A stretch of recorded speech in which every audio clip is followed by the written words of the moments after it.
Maybe don't know. This time, this time, this time, this time, this time to build. This time to build. This time to build. This time to build. This time to build. This time to build. This time power. This time to build power. This time to build power. This time to build power.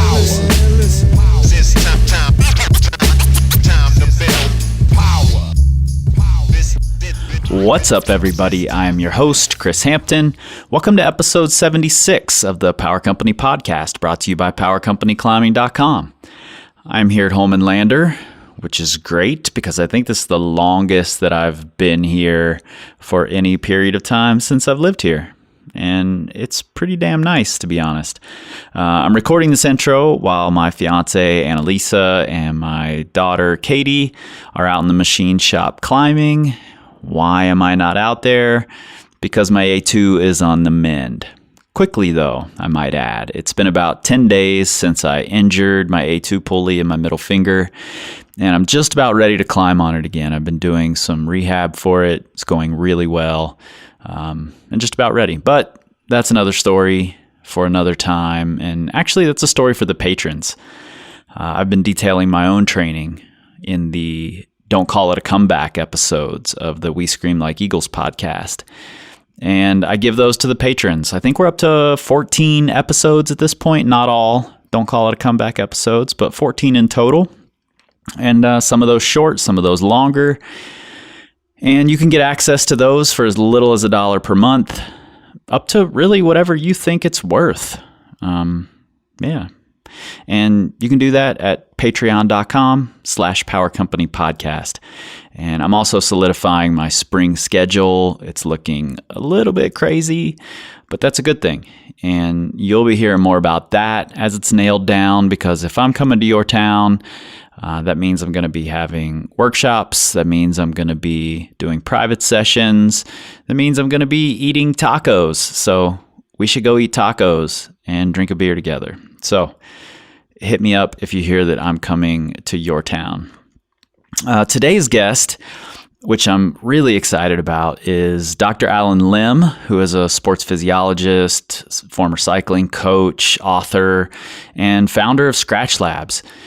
And if you're not familiar with Skratch Labs started as a hydration company and has grown into a nutrition company, so to speak.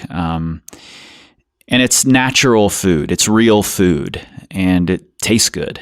And it's not all about science, even though Dr. Lim is a scientist. He recognizes the human component in all of this, which I really appreciate. And in the spirit of transparency, I've been a Skratch ambassador for a few years. And the reason that I am is that I really truly believe in their products, their philosophy, and their mission. This interview had nothing to do with that relationship, other than the fact that I believe in their products. This was not a requirement. I reached out to them on my own because I believe in this company and what they do.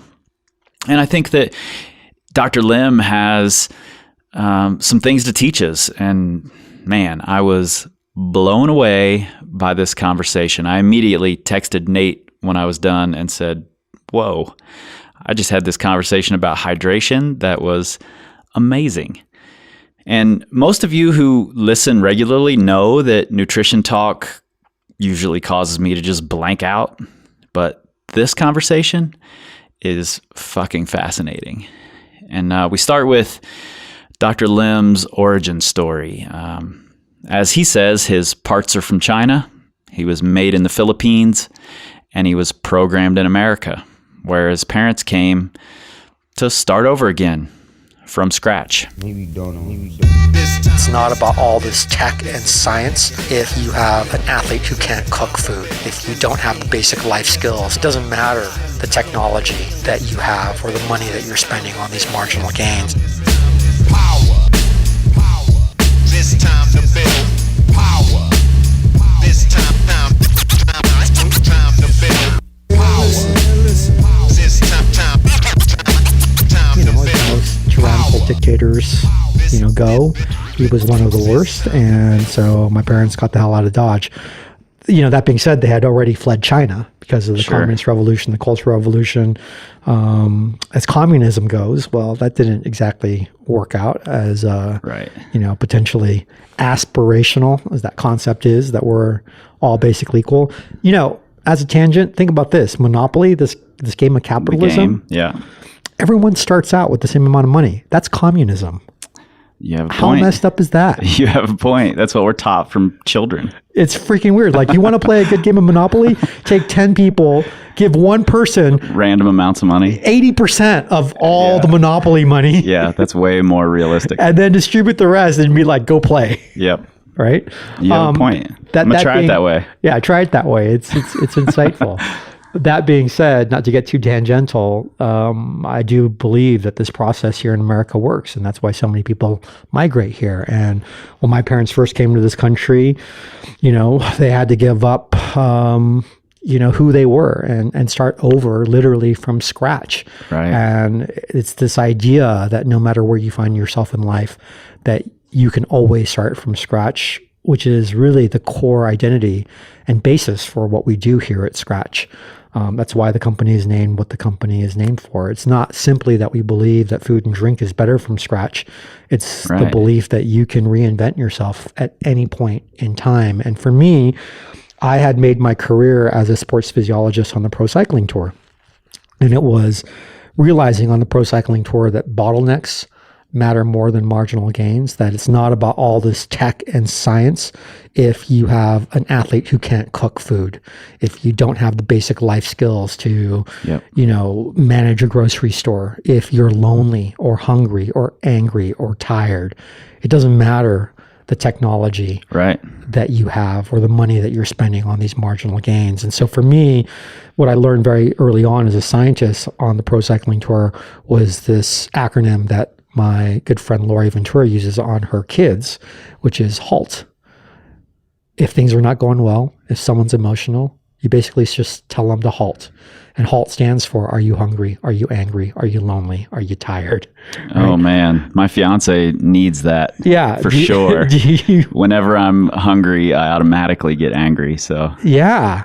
And then that leads to loneliness because nobody wants to hang around you because you're a dick. Exactly. And then all of a sudden you're tired because you've been crying your little eyeballs out because nobody will give you a little Snickers bar. Yep. It's a terrible situation. Yeah, for sure. I think that's really interesting that as a scientist, you paid attention to all those things that a lot of scientists, I think, seem to miss out on. They pay really close attention to the science and don't pay attention to the human. Yeah, the problem is, and the reason I find that to be messed up is that you're taught as a scientist to be observational, to learn, to observe, to watch, to see what's going on in this little natural world that you're living. Right. Not to just be confined to this little micro experiment, right? The thing about practice versus science is that everyone becomes their own experiment. I think that in principle, you can apply the same lessons from the scientific method to everyday life, right? We're all our own experiments. We learn as we go. We're constantly making mistakes and recalibrating. Yeah. There's a lot there. And what I found was that it was a lot more beneficial for me to wake up early in the morning, take my little rice cooker and make these guys little energy bars, from sushi rice than it was to force them to, try to chow down all these dry prepackaged energy bars. I found that it was a lot easier for me to just dilute their sports drink and add back more salt than to have them get sick from crappy sports drink. And eventually that led to a lot of the products that we have at Skratch Labs, but I never conceived that this was going to turn into a business.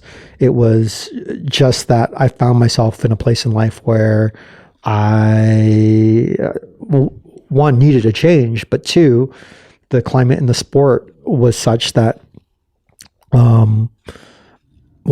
this is another kind of long backstory. The backstory was that I came into pro cycling and it was a shit show.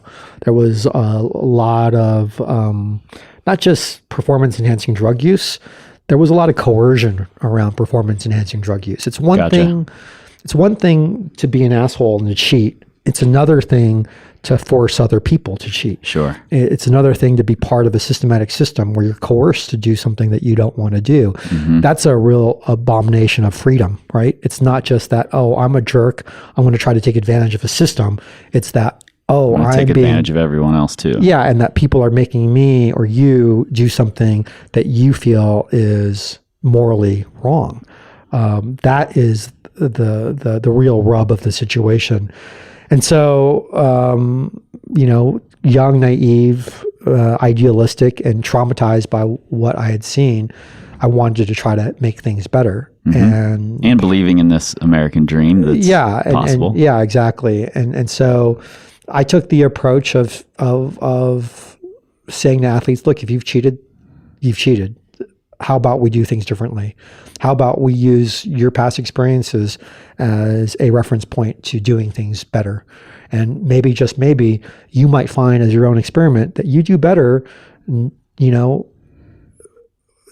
not cheating. How about that as a proposition? How about you train really, really hard and you come home a lot more tired, but when your head hits the pillow at night, you can actually fall asleep and you sleep like a little baby rather than laying up waiting until people find you out. Right. And that approach, I think, created a lot of success. It helped spawn the biological passport through the Garmin cycling program. It changed a lot, but mostly what it changed is it changed the systematized doping that I think was going on. Certainly athletes were still cheating, but it wasn't like there was a gun to their head anymore. There were other options and other teams that had I think it's those other options that's really important. If everyone who's winning is cheating, then you feel like to compete at all, you have to cheat as well. Yeah. Monopoly. Yeah, exactly. Shit. Anywho, that eventually led me to Radio Shack, which was Lance's team, Lance Armstrong's team, and the federal investigation began, and essentially, by association, the gig was up for me. There was a cooling off period, if you will, where people, I think, weren't sure what to make of me because I was working for Lance and his team. Right. So I had a lot of time on my hands, and I realized that, maybe I wasn't ever going to work in pro cycling again. On one hand, that made me pretty bitter. It felt really unfair. On the other hand, such is life, and such is, trying to do the best that you can do. Sometimes it doesn't work out. But athletes were asking me for the sports drink that I had been making for them. Right. And it was, at the time, it was called the secret drink mix or something. That's how they referred to it. It wasn't even called secret drink mix. We were just making it for the guys. It started becoming called secret drink mix when I was no longer working in pro cycling, and we were making the stuff literally in a paint shaker at the local hardware store. Right. Me and Ian McGregor, who's now our CEO. Ian was a former pro cyclist who had an injury. He couldn't race anymore. And, I remember sitting with him, weighing out the options. And, my at least sentiment to him was like, look, you're a white dude who speaks English. Like, get over yourself. You're going to be just fine. Yeah. Like, you're not working in a factory. Right. Cycling is not the only thing that the system was built for you. Yeah. You can get an education, you can learn things.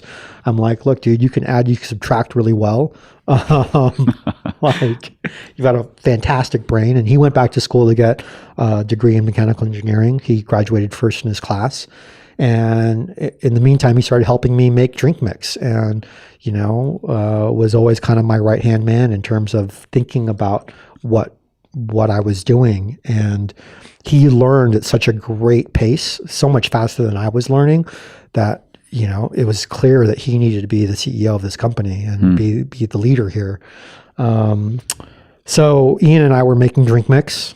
We were bagging it up and putting a little secret sticker on it. Was there ever any like concern about the drink mix, since it was at this time when there was this federal investigation into doping in cycling? Was there ever anyone who said, wait a minute, what's going on with this drink mix? Well, yeah, people tried to snort it all the time.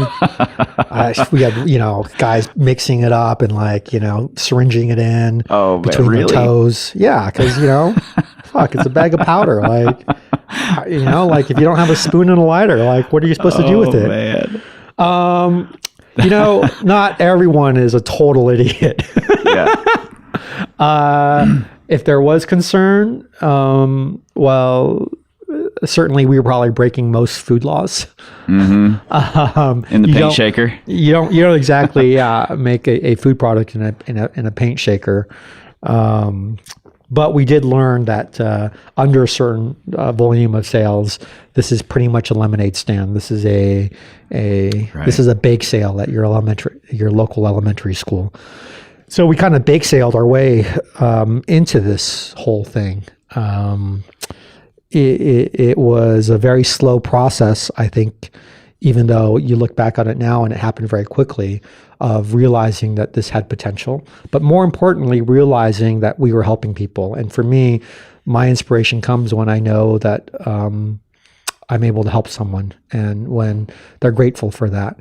And we were getting a lot of emails from people we didn't even know who are now coming to the Secret Drink Mix website saying that, the drink mix really helped them, that it was something that they could actually use and not get sick from. And that bolstered us. And it gave me a sense of purpose, a sense of meaning, and some hope that I could also reinvent myself. Ian was reinventing himself. I had a college roommate named Aaron Foster who came on board, and Aaron was reinventing himself. And so we were all kind of looking to the future and looking to our own possibilities. Yeah, starting from scratch. And we changed the name from Secret Drink Mix to Skratch when we realized that name was disingenuous and it wasn't really what we wanted to do. We didn't want to play some rogue game. We were really making fun of pro cycling when we called it Secret Drink Mix. Right. But, while I'm all for being funny and humor is a great way to kind of get through challenging times, we didn't want to be funny about the fact that, we were serious about starting a company and getting this thing going. So, we hunkered down. We took the money that we made from Secret Drink Mix and we created a whole new identity and sat down and talked about our beliefs and about what this meant to us. And, Ian's wife, Jen, was our first employee. Our employee after that was Jason Donald, who was also on the Garmin Pro Cycling team, and got our friends together and we just started. Didn't bring on any, outside money. We figured, it was Aaron who had this fantastic plan. He was like, okay, what we're going to do, guys, is we're going to sell 100 pounds and we're going to take the money, we're going to put it in a thing called the bank. And we're going to take that money, we're going to make like 300, 400 pounds. We're going to sell that. We're going to repeat the cycle until we're making more and more. And, he looks at Ian and I and he's like, but there's only one rule. Only one rule. We can never spend more money than is in the bank. That's a good rule to have. It's a great rule. It's a great metric. And so we were effectively profitable from day one. Great. Have been evolving and growing ever since. Yeah. So at that time, when you're in pro cycling, you're a scientist at a time when chemicals are kind of ruling everything, not just the illegal chemicals either, but science is looking for a better supplement, a better drink mix, a better whatever. Yeah. How do you go from let's find the next best chemical to why don't we just use real food? Well, I think that one thing that was happening at the time that was a very strong influence was this was the time when the slow food movement as a whole in society was taking shape. And so I don't think that we really invented anything new in sport. We were taking cues from society as a whole. Michael Pollan has just written his book, and he opens up, his book with "Eat real food, mostly plants, not too much of it," right? And kind of summarizes that whole movement in a sentence or in three sentences. So for us, it just made sense. More importantly, you got to remember that while pro cycling is very technocentric, it is based in an ethnocentric culture, right? Meaning it's based in a culture, a European culture, where tradition rules, where you have the Tour de France in France, where commensality or eating together at a dinner table is still the primary driving cultural force. Our team was based in Catalonia, Spain, which is another one of these kind of paradoxes of, high fat food, strong community, lower rates of heart disease. Right. You have these beautiful farmers markets, and all it really took was getting the athletes and riders to go to those markets, to pick up some of those foods, to form relationships within that community, to understand how much better that worked. I think that, in the technocentric world, we tend to isolate a lot, right? We tend to be alone a lot. We tend not to eat together a lot. I saw a lot of loneliness in pro cycling, pro sports in general. And one of the, best remedies for that loneliness is sitting together with your friends and sharing a meal and having a community that holds you accountable to a set of beliefs. Yeah, I think that's a really important aspect of performance as well. Absolutely. And one that doesn't get talked about is just this feeling good about yourself and who you are, and being happy in general is a huge part of performing well at whatever it is you're doing. Yeah. It's as simple as this. You know how you go and get coffee and, you bump into people at the coffee shop and people know your name. That's like the Cheers effect, right? Norm! Totally. And the barista knows you and knows what your drink is. I mean, something as simple as that starts your day off fundamentally better than, when you're in the middle of, suburban who knows where at generic Starbucks, just trying to get through the line. Right. And for me, this is why I kind of loathe the trade shows and a lot of the business travel I do, because it is incredibly lonely. It is incredibly isolating because you don't have that sense of connection to the person next to you. Right. You end up having the same conversation over and over and over with every person you meet. That's right. There's nothing genuine. That's right. And for an athlete who is so focused on performance, training all day long by themselves, coming home, eating by themselves, being in their head all day long, being maybe in a foreign place where, they don't innately call it home and they don't have that connection. Holy cow, you start to go stir crazy. More importantly, you get so focused on trying to achieve your goals that you start to lose touch with the values that initiated those goals, right? That's pretty dangerous. So, for me, a lot of what I did in pro cycling in terms of creating community, getting people to eat real food, was kind of one and the same, right? And it just made sense, and it seemed foundational. So we still talked about science. We still were looking for innovation. We were still, bringing athletes into the wind tunnel and, quantifying data and trying to be as intelligent about the process as possible. But I think that we have forgotten that, there has to be this foundation. There has to be this table that we sit at. From there, you can evolve the conversation. Yeah. And I think that's something Skratch does really well, as having been involved with Skratch for a number of years now, since actually Jay Peary sent me Skratch when he first signed on with the company. And at the time I was just writing a blog, and I don't pay much attention to claims that packaging makes or anything like that. So I hadn't even connected that this is real fruit that this is made with. And I have a bad habit of leaving water in my water bottles for days. And just drinking it anyway. And I went to take a drink of Skratch that had been sitting there for days. And I'm like, what the hell is that? Did it ferment? It had totally fermented. And then it connected in my brain like, oh, this is real food. This is amazing. And then the whole community aspect of it started showing up. It took a little bit, from the time that I learned about Skratch for that community aspect to show up, but it really is showing up. And I think that's something you do really well. Oh, thank you. Well, first and foremost, if there's anything that I want people to know about Skratch Labs, it's that we're a food company. We're not a supplement company. And a company is a food company under the jurisdiction of the FDA when you look at the nutrition label on the back and it says nutrition facts.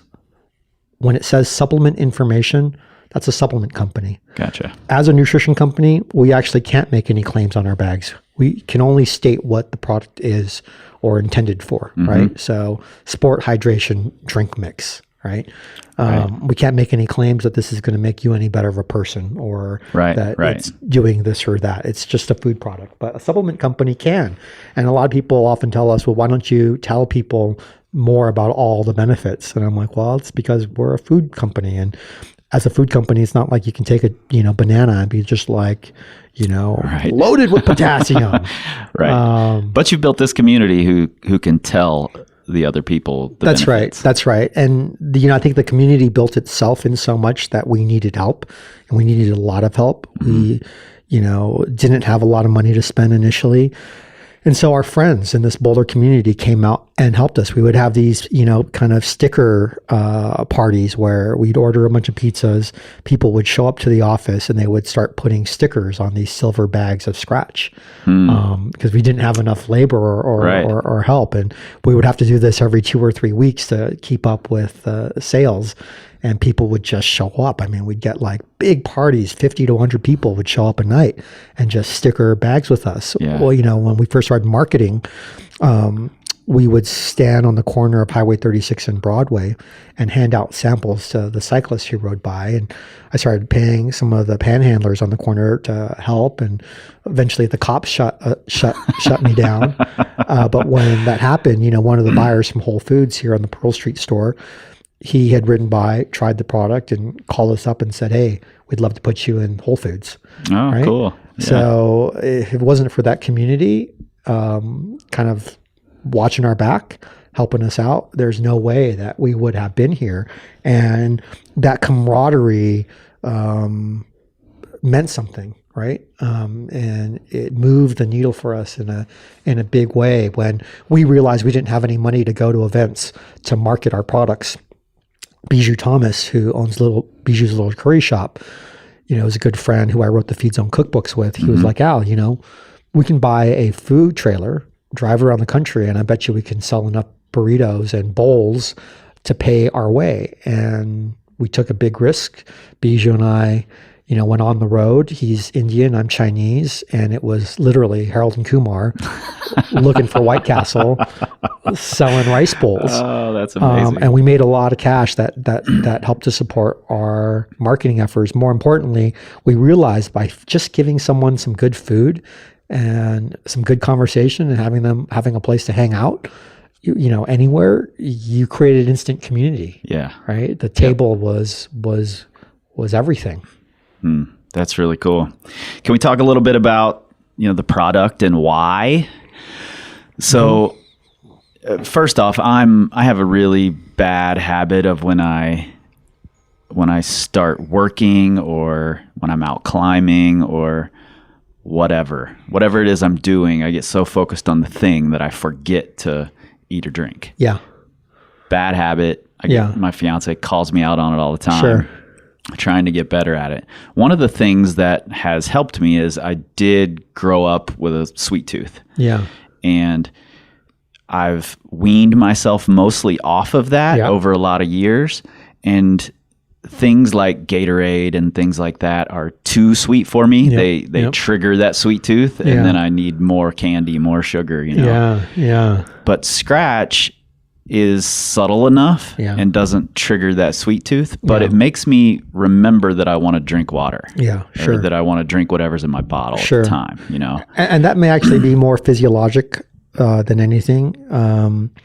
So first and foremost, it's important for people to know that our primary focus here at Skratch is to solve problems for endurance athletes. Specifically solve nutrition problems for endurance athletes. Our bigger mission or our bigger why is to help people become better. And I'm a firm believer that if you participate in any type of somewhat aerobic activity, if you see yourself as an athlete, in particular, if you see yourself as an endurance athlete, whether you're a mountaineer or a climber or a firefighter or someone who just stands all day on their feet working their butts off, you're an endurance athlete, right? And in the context of being an endurance athlete, you have certain problems and challenges. In that sense, you think about something like sugar and you think about something like salt, which are primary ingredients in our sports drink. We don't put those ingredients there because people want them. We put them in there because they need them. Gotcha. So effectively, we provide sugar to athletes who need sugar, not to people who simply crave it. Right. Right. So, in comparison, we talk about our sugar concentrations as percentages. Skratch is a 4% concentration, meaning it has 4 grams of sugar for every 100 mils of fluid. Gatorade is somewhere in the 6 to 7% range, right? Coke, 10 to 11% sugar. Orange juice, maybe as high as 11 or 12% sugar, right? Yep. So we're on the very low spectrum of how much sugar you need for 2 purposes. One is to help maintain your blood glucose as you're exercising and burning calories. Mm-hmm. That can help performance, having this exogenous or external source of fuel.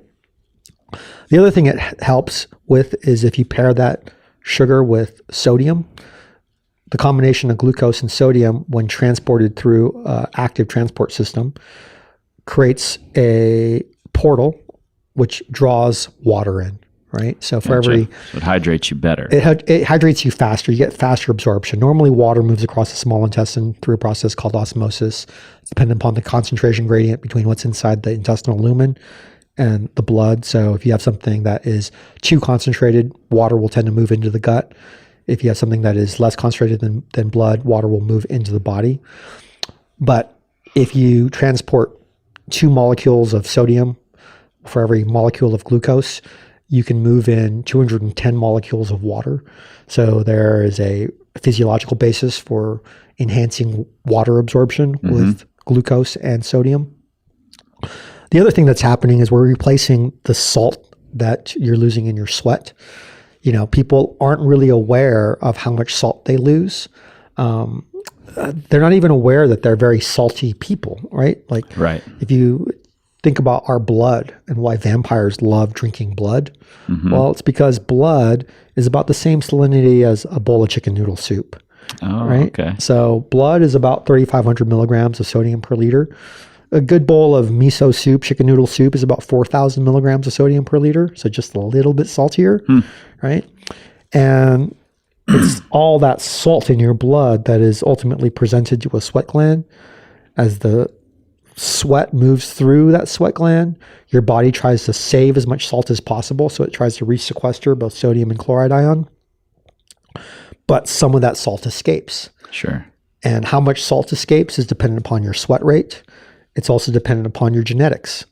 From a genetic standpoint, there's a huge variability to the extent that maybe some people lose 400 milligrams of sodium in a liter of sweat. Some people might lose 2,000 milligrams of sodium in sweat. On average, it's about 1,000, or about a third of what you find in blood. In the most extreme case, you have cystic fibrosis, where a cystic fibrosis patient is going to lose most of their salt, up to 3,500 milligrams of sodium per liter. Sodium is critical for every single electrical current flowing through your body. Your brain can't talk to any organ or muscle without sodium. Right, and so right. It's really, really important to keep sodium balance, or the concentration of sodium, consistent inside your body. So as you sweat and you lose salt, if you don't replace it, you're kind of screwed up. That being said, you're losing more water than you are losing salt. Right. As you lose this water, what happens to your blood sodium concentration? Goes up. It goes up, right? You're losing more water out of the pool than chlorine, so the chlorine concentration is going up, right? Same with the body, the sodium concentration is going up. This triggers the thirst mechanism, okay? And while the thirst mechanism has some lag, it's still a great mechanism because it's a mechanism that isn't just responding to changes in body water. It's really responding to changes in sodium concentration. The idea being that as you lose water and that sodium concentration goes up, you get thirsty. Gotcha. If you were to drink plain water, you stop being thirsty when the sodium concentration goes back down to normal, not when you replace all the water. And that thirst mechanism is really important because it protects you from diluting out your blood sodium concentration. If you listen to thirst, you'll stop drinking when sodium balance has been reestablished.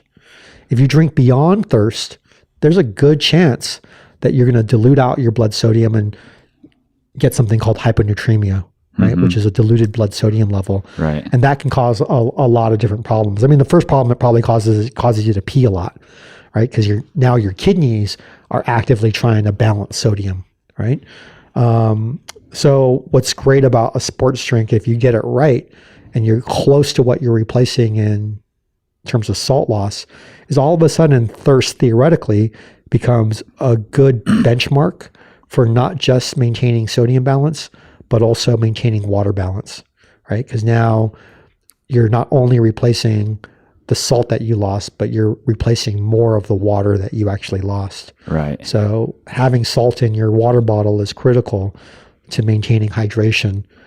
It's just important for people to realize that hydration is about two things. It's about water balance. It's not just about water. Yeah, it's also about sodium balance. And of those two, water versus sodium balance is more important than water balance. That's really interesting. I've never heard it put that way, but that makes a lot of sense, especially when you consider that it's all electrical signals that run us. That's right. And that has to move through our bodies via this sodium. Yeah, and it's all about homeostasis. It's all about a constant body environment. It's all about keeping the same temperature, keeping the same blood sugar, keeping the same electrolyte concentration. Everything is about this idea of homeostasis or balance, right? And so your body has what's referred to as hedonistic cues, right? You get hungry, you eat. That's hedonism. Hedonism is often thought about pursuing pleasure, but it's also about maintaining life. And in a lot of ways, there's a tight association between, staying alive and seeking pleasure, right? Yeah. When you're cold, you put on a jacket. When you're hot, you strip naked and you start running around, like most people do. Right? That's what happens here at Skratch. That's what happens here at Skratch. We get hot and bothered all the time. Sticker parties. Yep, that's right. That's right. When I don't know, when you go through puberty, all of a sudden you're like, oh my gosh, I want to make babies. Right. But you really don't want to make babies. You just want to. Right. Totally. But it's all biology. Yeah. And so, when you think about something like Skratch, we're not simply trying to make you crave a product. We're trying to trigger the right mechanisms in your brain so that intuitively you do a better job of taking care of yourself. So while you might say that you do a bad job of drinking or eating or whatever, if you have the right food, if you have the right drink, you're intuitively going to survive. Right. And intuitively going to continue to perform at a very high level. Right? Okay. It's when the stuff that you're providing yourself sucks or isn't in balance with what you're losing that I think things start to go a little off the rails. So do we know, is there a number or a ratio or something that for this amount of activity or exercise, you should be having this much? Or is that something we shouldn't even consider? We should just go Don't even worry about it, dude. Thirst. Go by thirst. Okay. And make sure that you know what you're losing. You're losing water, you're losing salt, you're burning calories. You got some calories, you got some salt, you got some water. Well, bring it with you and you'll do better than if you had not. You'll be able to go harder and farther. And when you reach your limit and you're interested in going past that limit, rethink what you brought out. Did you bring enough water? Did you bring enough salt? Did you bring enough food? And it becomes this effectively a trial and error process. But if you keep good notes and you listen to yourself, then you're being a little smarter than just trial and error. You're starting to actually move towards experimentation. Right. You're moving towards what science is supposed to be. So in that sense, I don't think that there's ever a hard and fast rule about how much you quote unquote should bring in terms of these items.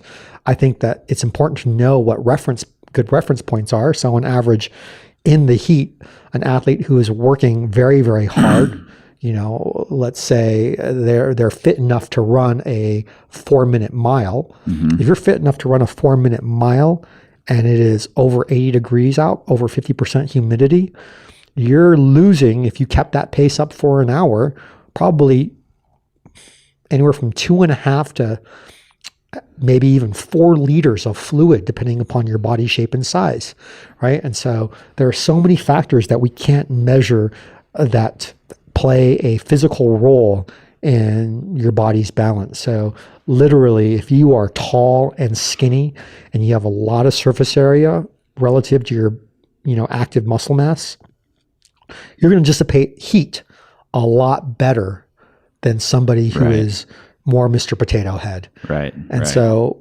Gumby compared to Mr. Potato Head is going to have probably a lower water need for a given, caloric expenditure than Mr. Potato Head will. Depending upon whether or not the clouds are out or there's solar radiation, or if it's windy or not windy, the humidity, the temperature, your physical conditioning, your state of adaptation. Right. There's so many factors that play in that if you can't rely on what your body is telling you and improvise, then you're kind of screwed. That being said, the best improv people I have ever seen are the ones who have a lot of training. Right? Sure. So if you're an actor who can improv, it's probably likely that you were a classically trained actor with a huge toolbox to understand your environment and your situation. Yep. Right. And in competitive settings, you have no other option, even if you have a good strategic plan, but to be improvisational, because everyone has a good strategic plan. Yep. And you got to kind of look at your environment and say, all right, how do I continuously adapt so I get the best result? Yeah, I think that's really important. We preach quite a bit practicing all of the factors and having a great awareness of all the factors outside of what you do in the gym and what your training plan tells you to do or any of that. And, That's right. And that all plays a big part in how you perform, how you feel, how long you continue in the sport, all sorts of, it affects the whole being, really. Yeah.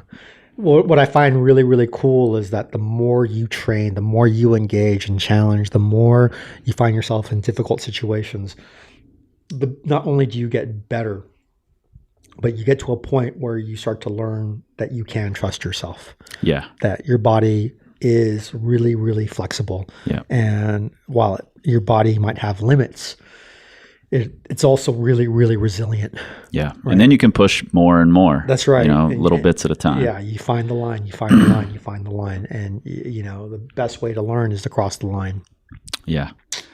So you guys have a sport mix and an anytime mix. Yep. If we're just listening to thirst, why does it matter to have two different mixes? As a climber, I prefer the anytime mix. Yeah. Because we don't do a lot of heavy aerobic exercise. Yeah. So the difference between the anytime and the sport is sodium. The anytime has a lot less sodium and a lot less sugar and more fruit than the sport does. Here's the difference. When we're just hanging out, sitting here, talking, etc., we're losing water, right? But we're losing most of that water through respiration, which is insensible. Some of it is coming off the skin, but it's coming off at such a slow rate that our sweat glands have plenty of time to resequester the sodium. And so for just sitting around, we lose water, but we don't lose any electrolyte. In that sense, when you're talking about thirst, water becomes perfectly appropriate to restore both electrolyte balance and water balance, because as I'm losing this water over the course of a day, my sodium concentration is going up. But since I only lost water, if I just drink water to the thirst and I lost a liter, I'll stop being thirsty at a liter. When we get into this mixed bag of activity where we're kind of walking around, we're not quite exercising to the extent that we're losing 2+ liters an hour, so we're not like running a marathon, but still physically active, then the sodium loss ends up becoming less. And so I think that you've naturally found that Anytime works well for you because it has just enough electrolyte to keep up with your losses over this mixed activity. Yeah. And you're not losing at the rate that you would be if you were constantly sweating. So if you're doing an activity and you know that the sweat is not going to stop, you want to use our sport hydration drink mix. Right. If you're doing a mixed bag of activity or in the office, you want to use our Anytime, and that balances or matches water to sodium loss. Right. And then where does the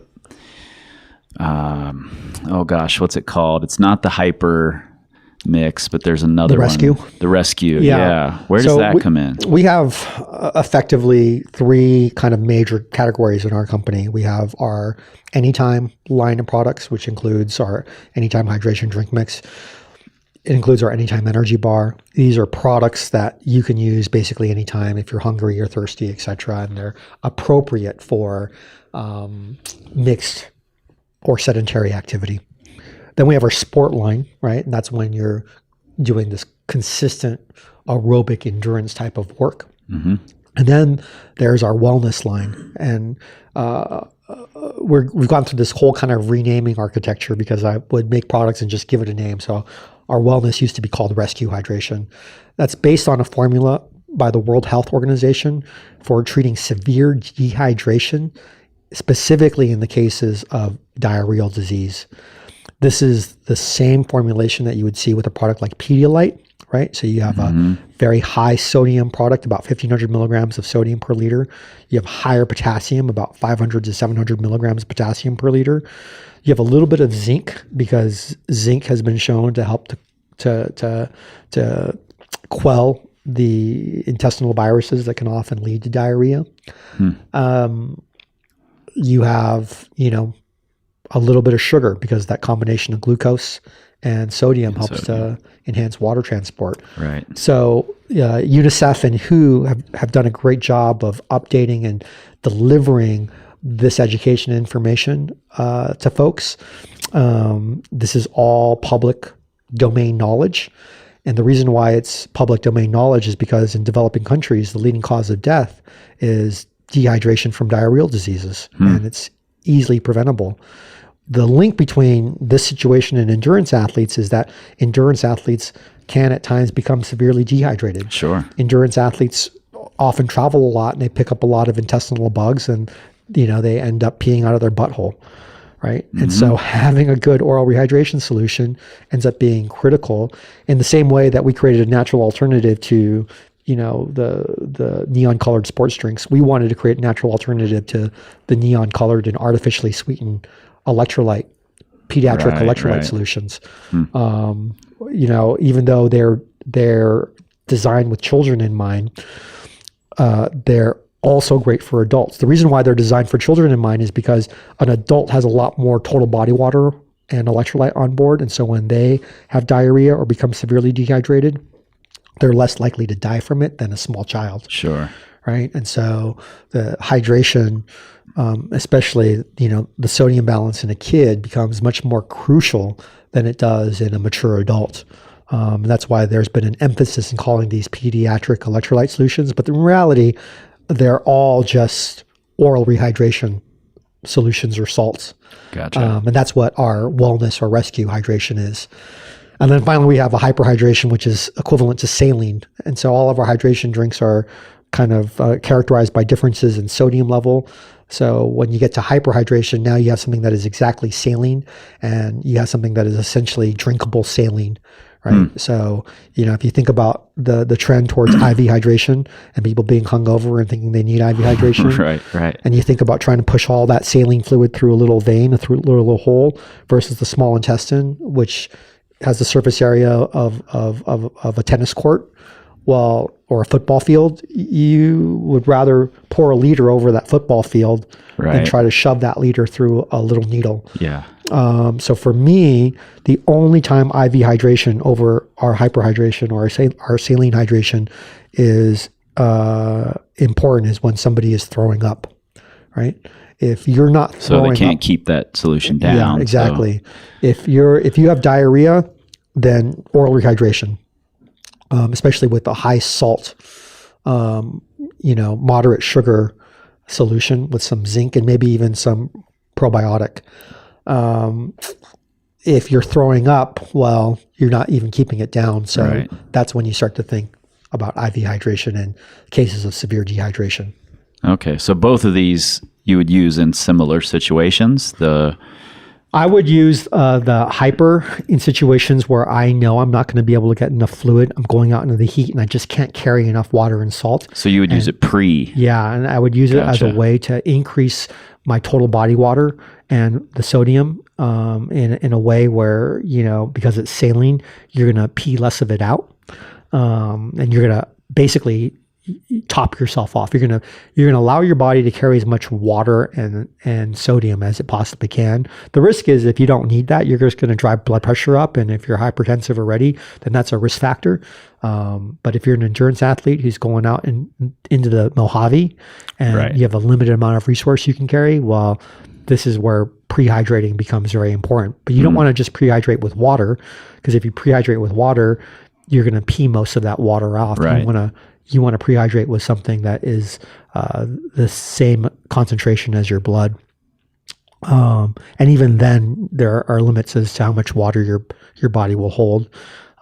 Again, remember that saline is close to a good soup. So you can also prehydrate with good broths, salty soups, right? Huh, interesting. And use that as a strategy. It doesn't there are alternatives there, and it doesn't necessarily replace just drinking water with a good salty meal.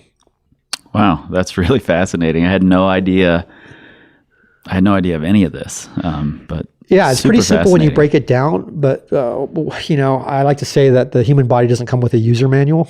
Yeah, it doesn't. Right? And so when you start to read the user manual, you start to realize, oh, this is a pretty elegant system. We need fuel, we need oil. Yeah, we need to pump up the tires. Yeah, totally. We're good to go. Yeah. So where does the recovery mix fall into the wellness side? It falls into the sport side because it's got a very high sugar concentration to maximize glycogen resynthesis. Mm-hmm. It has a little bit of protein to help with that process as well. It's basically chocolate milk or coffee milk. I was a little blown away by it, actually. Yeah. I've never been a fan of adding water to my whatever recovery mix or protein drinks or any of those things. Yeah. And I've always been a chocolate milk fan as a recovery drink. And I tried adding the water, even though I really wanted to add milk. Yeah. And it tastes exactly like chocolate milk. Because it is chocolate milk. And that was the epiphany that I had reading the scientific literature on maximizing recovery. There's so much literature on chocolate milk compared to other recovery drink solutions. And there's not a piece of literature that I've read that shows that chocolate milk doesn't work as well, if not better. And, it serves two purposes. One is it helps you to begin rehydrating, but then because chocolate milk is typically so sweet, it helps you to refuel. That being said, people think of chocolate milk in the context of a snack. In most cases, it's not an appropriate snack because you just don't need that much sugar, right? And so again, we're providing this high dose of sugar to people who actually need it. I tell people that it's not a wellness or an anytime product, it's a sport product, assuming that you just burn a lot of calories and you don't have enough time to cook yourself a meal. Yeah. So even in this situation, I see that there are other alternatives, and I would rather give a kid a bowl of chicken fried rice than have them drink this super sweet chocolate milk. What I do know, though, is if they have another event in 2 or 3 hours, or if they have an event the next day, that I'm going to give it to them because it's going to fast track that refueling and that recovery process. And that's ultimately critical from a performance standpoint. The problem with chocolate milk, though, is not everyone can drink chocolate milk. Some people are lactose intolerant. Right. And so we use a complete whole milk protein. 20% of the sugar is going to be lactose. To make up for that, we add lactase enzyme to our chocolate milk. And so in our product, if you shake it up and let it sit for about a minute, the lactase will start to break down the lactose, and people who are lactose intolerant can now drink the product. Okay. So I think we have an advantage over chocolate milk in the sense that it is a complete milk protein product, but we're adding back lactase enzyme in the same way that like milk products like Lactate or other lactose-free milk products do. The other thing we do is we add a probiotic called Bacillus coagulans 30, BC30. It's a lactate-forming probiotic, meaning when it metabolizes, it forms lactate as a byproduct. And it's also a spore-forming bacteria, meaning it's protected by a hard protein shell, which makes it very resilient to high temperatures, UV radiation, to stomach acid. And so you get a higher percentage of survival through the stomach into the small intestine. There's a ton of research on these bacillus probiotics, these spore-forming probiotics, as being immunoprotective, having great effect in terms of improving digestion inside of the small intestine, helping to create vitamins, and helping to actually break down protein and carbohydrate. And so as a digestive aid, as a immune enhancer, it's a very, very powerful probiotic. And so we add both lactase and the BC30 probiotic to our recovery product. Wow. These things are so much more than just tasting good. Yeah. And that's the thing. For me, taste drives everything, but there is a functional role or a real problem that we are solving. Right. Immunosuppressed athlete post-exercise, and every athlete who works out hard in the period of time post-exercise as they're recovering is immunosuppressed. So it makes a lot of sense that the first barrier to that immune function, first physical barrier besides your skin, is your small intestine, right? Yep. And so you want to protect that. You want it to heal and recover. And there's a big stress on the GI tract during exercise, especially in the heat. Your intestinal membrane can begin to fail, and it gets more susceptible to viruses or bugs or other insults. And Right. this is where athletes often talk about having a bad gut or Right. a bad intestine post-exercise. So we look at the literature, we say, hey, what works best? Wow, chocolate milk really works. Why complicate the situation? But what are the limitations and what are other problems that athletes are facing? Well, not everyone can drink milk, lactase. There's still this issue of immune function and a healthy gut. Well, let's add, what we think is the best in class probiotic for that. Mm-hmm.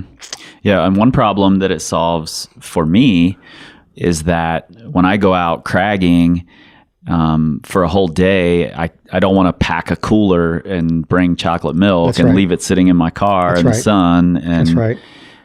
And then I don't really want to stop at the store to buy some. Yeah. So I can bring this powder, and I always have water. Yeah. So I can just mix it with That's water, right. and And you don't need to that's bring super milk. helpful for me. Yeah. Yeah. And in so much that powder drink mixes don't tend to serve the mass market community very well, because you can't stop at a 7-Eleven or a grocery store, or the airline kiosk and just pick it up. Yep. It serves endurance athletes and outdoor women very, very well. Yeah. In that it's portable. Yep. And you just need water. Yeah. Right. And you're set. So for us, that's another kind of conscious decision that maybe limits our market, but allows us to stay very, very focused on this idea of solving nutrition problems for athletes. Yeah. While we're on the topic of this recovery mix, I just have to ask, we were sitting at home next to the fireplace a few weeks ago and realized we had no hot cocoa in the house, but we did have Skratch Recovery. So Yes. we were making recovery cocoa. Yes. And we ended up doing it multiple nights that week because it was so good. Is there any problem with that? There's no problem compared to cocoa. And in fact, the next time you run out of our recovery mix, but you have cocoa, you can use that as your recovery drink. Oh, gotcha. Right? I mean, Yeah. what's important in recovering is the sugar content.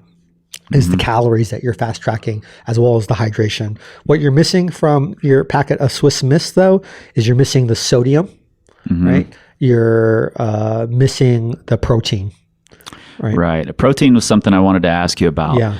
I've heard all sorts of ratios for what's the best for recovery. And a lot of people espouse the 4 parts carb to 1 part protein mix. And yours is quite a bit more carb to protein. Yeah, actually ours is 4 to 1. Is it 4 to 1? It's 4 to 1.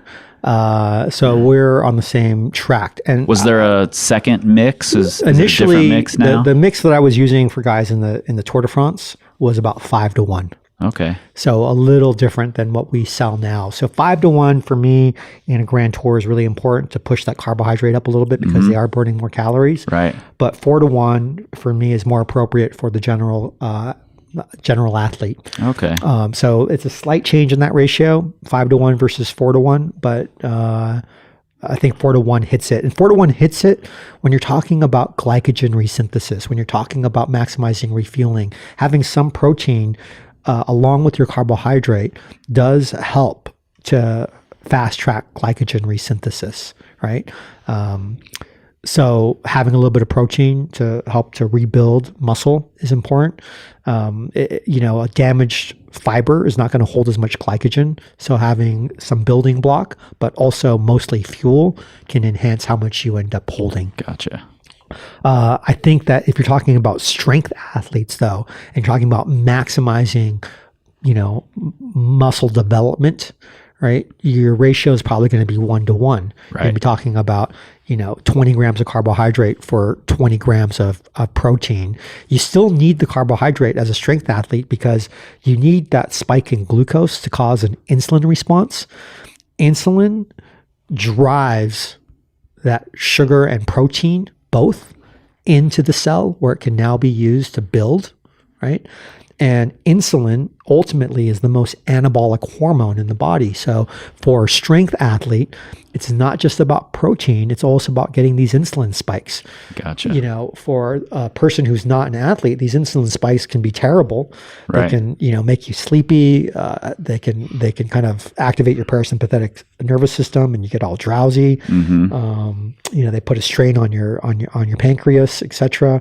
Right. And that's kind of the difference. It's like everything that might kill you as a sedentary individual may actually enhance your performance as an athlete. Yep. Wow, that's really interesting. Are the fruit drops the same sort of idea, just to provide sugar back in, provide insulin back in? That's right. If you've ever seen a bonking athlete, yeah. But then that there's a purpose for our energy chews, right? And it's ultimately a carbohydrate supplement that is designed to paradoxically load up a lot of sugar into you without causing GI distress. And what people, I think, forget about digestion is that digestion is a multi-tiered process. It begins when you first see and look at food, and you start this kind of sending cues to the whole GI makes tract. You salivate and all of that, yeah. Then there's the chewing, right? Then there's swallowing this bolus. It goes into the stomach. The stomach is a reservoir, right? It's a place where you have acid and churning that continues to break and liquefy food. Nothing gets absorbed in the stomach. Things just get broken down in the stomach even more until you have a liquid that goes through or squirts through the pyloric sphincter and then trickles into the small intestine. It's at the small intestine that now this liquefied chyme gets transported into the body. And down through the bowels, that's where things that can't get absorbed, like fiber, water that hasn't absorbed in through, gets turned into fecal matter and ends up out your butthole. Right. For us, if you were just to drink all that sugar, it's quite likely that you're going to be dumping more sugar into the intestine than it can absorb. And anytime you get a higher rate of gastric emptying, anytime you empty something from the stomach at a concentration that is too high for the intestines to absorb, that's when you start to get gut rot. That's when you start to get this bad feeling, because after the small intestine, the only other place is out the back door. And that's the last thing you want to have happen if you're an athlete. And so with the Energy Chew, it has a form factor where it's effectively sugar, tapioca, and pectin. And that tends to decrease the gastric emptying. So when you load a bunch up in your stomach, it continues to slowly break down and trickle consistently into the small intestine. Gotcha. Right? And so for me, I prefer the chews, the solid form of food for getting consistent energy, over these highly concentrated carbohydrates. I don't think that highly concentrated carbohydrates are a bad idea, but what happens with highly concentrated carbohydrate drinks is you tend to have to pace yourself. You tend to have to drink it slowly. Right. All that being said, we continue to innovate and work and develop on things that can give athletes more energy without hurting their gut. And so we've got some cool experiments planned for this next year on that front. Cool. I know one of the more recent products, the bars, very quickly became a favorite at my house. Nice. So tell me a little bit about those. What makes them, how should we be using them instead of just as a snack? Or I think they can be used as a snack. Okay. I think that they can also be used out on these long days when you need extra food with you and you don't have the time to bring real food. They're a substitute for real food. For me, I was always reticent to make energy bars because I always believed that making things from scratch was better for you and tasted better. And we wrote an entire cookbook to that end, the Feed Zone Portables. Right. Which is a great book, by the way. Yeah, I think it's an awesome book. The problem with having written that book was that we were getting all these people who bought the book asking us for an energy bar because as aspirational as making your own energy bars was, people didn't have the time for it. And I realized this was a problem. I also realized that if we could figure out a way to make an energy bar that I actually wanted to eat, that wasn't dry, that had the right texture, that was delicious, that made me think about wanting to eat it, then we would have a home run. And it took a long time for us to figure it out because there's the notion of making something in your kitchen. There's the complication of scaling a food product from a benchtop sample in your home to, thousands of units out into the world. And that bothered me a lot. What I love about our energy bar, if there's any kind of distinction from other energy bars, is that the same process that you would use to make this bar in your own kitchen is the same process we use at scale to make this bar. We just use bigger mixing bowls. Much bigger mixing bowls. But it's a slab line bar, meaning it's a pressed bar. It's not baked. You mix all the raw ingredients together, and then you squish them into a pan. That's the process. And so our bar is a nut butter base, right? Which is delicious. And instead of, just using plain peanut butter, we're using almond butter, cashew butter, tahini. We're using nut butters that I would gravitate towards that are more expensive, than say standard peanut butter. And then to that, to kind of air things out and create the right texture so that it still has a low moisture content, but isn't hard to eat. We air it out with brown rice crisp, quinoa crisp, and sorghum flakes. Then we add a little bit of oat flour. Instead of using brown rice syrup, which gets all icky on your tongue, we use coconut nectar, which is a lot cleaner in terms of how it feels in your mouth, but equally as sweet and a good binder. A little bit of tapioca with that. And then you add inclusions for our chocolate chip. We add, almond chunks, chocolate chips, cranberries to give it some tartness. For our cherries and pistachios, it's just pistachio chunks and sweet tart cherries. And then I've always wanted a savory bar. I always gravitate towards salty and a little bit of spice. And so I wanted a bar that felt like I was eating ramen. That was umami. Right? And so we made our ginger miso, which is candied ginger, miso, soy, shiitake mushrooms, right? That one's delicious. Red pepper. And when you kind of get oversaturated with sweetness, having that salty little bit of spice that wakes you up, it's freaking amazing. Yeah, And it defies my natural sweet tooth, yeah. but I gravitate toward it. Yeah, So, me too. So we were really proud of the process we went through. We're really proud of these bars, but we know that they're effectively bars, yeah. and that, bars have a time and place. So use your wisdom, right? Try not to eat them, but have them around for when you actually do need food. Yeah. Cool. Well, unless you want to tell us a little bit about what's coming up in the future, if there's anything you can say without Sure. dropping all the secrets. Well, the one thing I know about the future is that the future is the future. It is. It is definitive time that we're slowly bending and moving towards. The future holds some interesting stuff for us. We have a new flavor of energy chew coming out. I'm not going to say what, but it's so good it makes me angry. In fact, sometimes I'll when I was tasting them, I would chew some and I would just spit it out and throw it at people who worked here because it was so good. It's a great working environment here at Skratch. Yeah, exactly. When you spit up your food at your coworkers, you have a culture where you can say anything. Yeah, totally.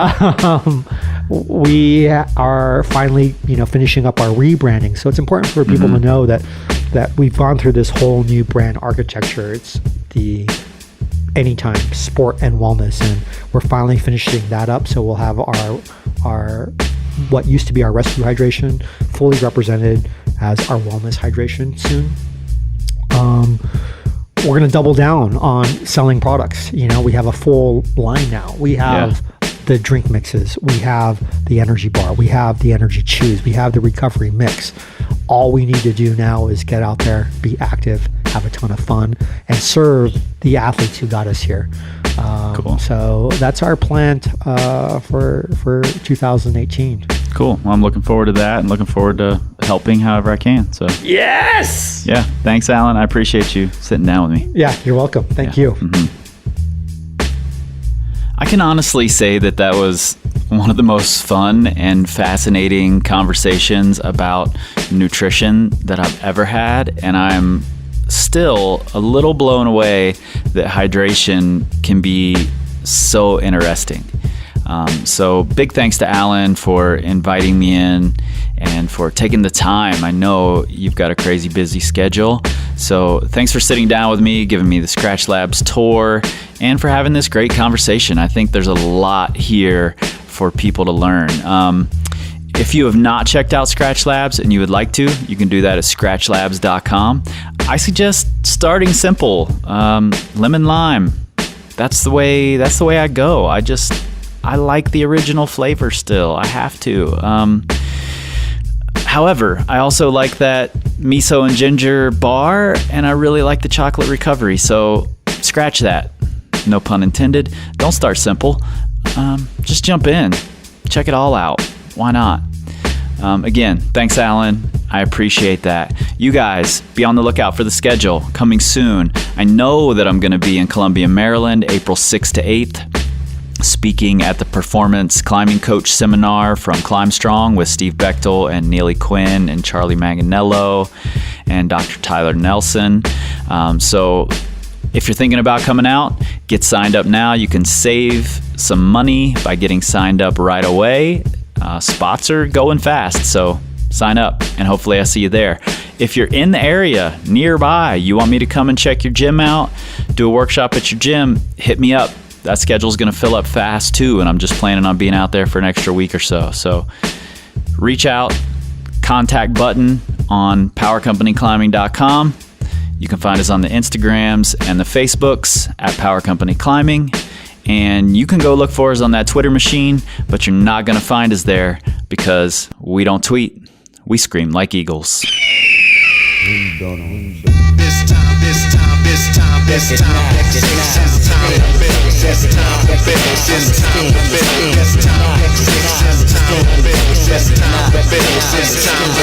It's time